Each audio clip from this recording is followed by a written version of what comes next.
Bonjour, j'espère que tu as passé de bonnes vacances, que tu es en pleine forme et que tu es prêt à attaquer cette fin d'année. Donc le but de cette vidéo est de découvrir une nouvelle notion, celle qui est là, la proportionnalité.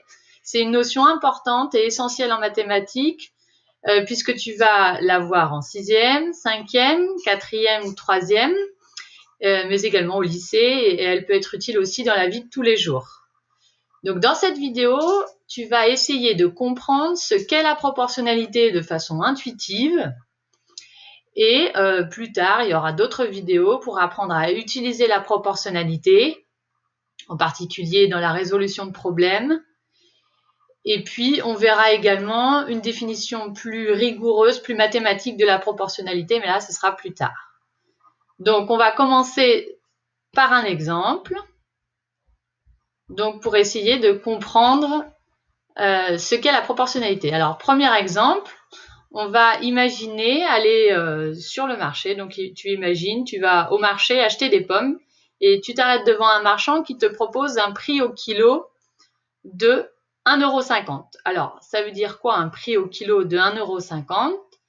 Ça veut dire qu'un kilo de pommes coûte 1,50 €.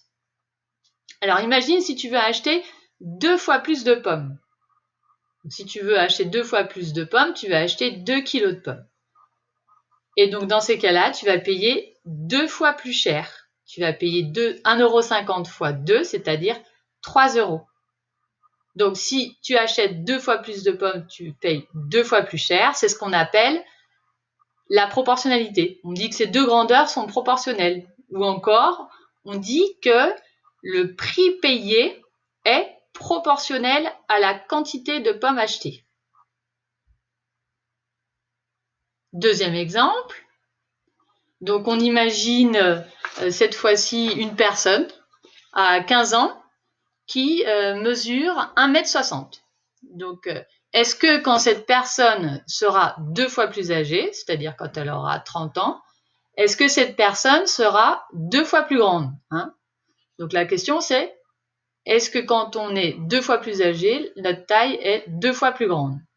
Donc, on a l'intuition que non, parce que là, ça voudrait dire, si la personne mesure 1,60 m à 15 ans, à 30 ans, elle mesurait 3,20 m, c'est-à-dire 2 fois 1,60 m, le double.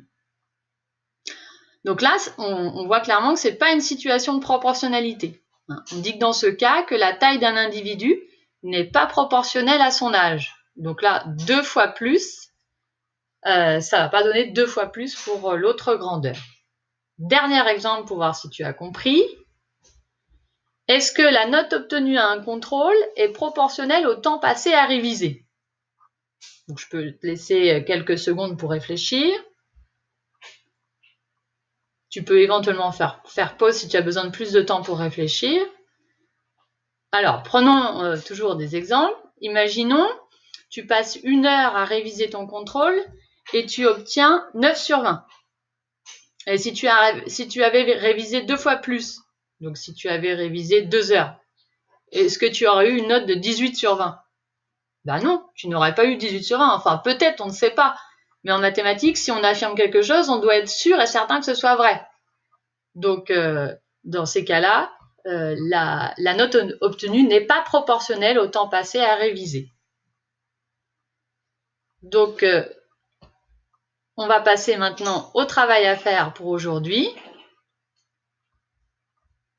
Mais avant ça, la leçon. Donc, ce qu'il faut retenir de la leçon, c'est que deux grandeurs sont proportionnelles lorsque ces deux grandeurs évoluent de la même manière, c'est-à-dire que si l'une double, l'autre aussi. Donc, le travail que je vais te donner à faire aujourd'hui est le suivant. Donc, déjà, mémoriser la phrase que je viens de donner.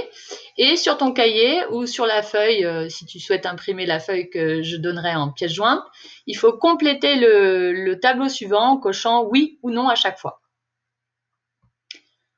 Voilà. J'espère que cette vidéo t'aura bien fait comprendre ce qu'est la proportionnalité. Si ce n'est pas le cas, n'hésite pas à la visionner une autre fois en faisant éventuellement pause.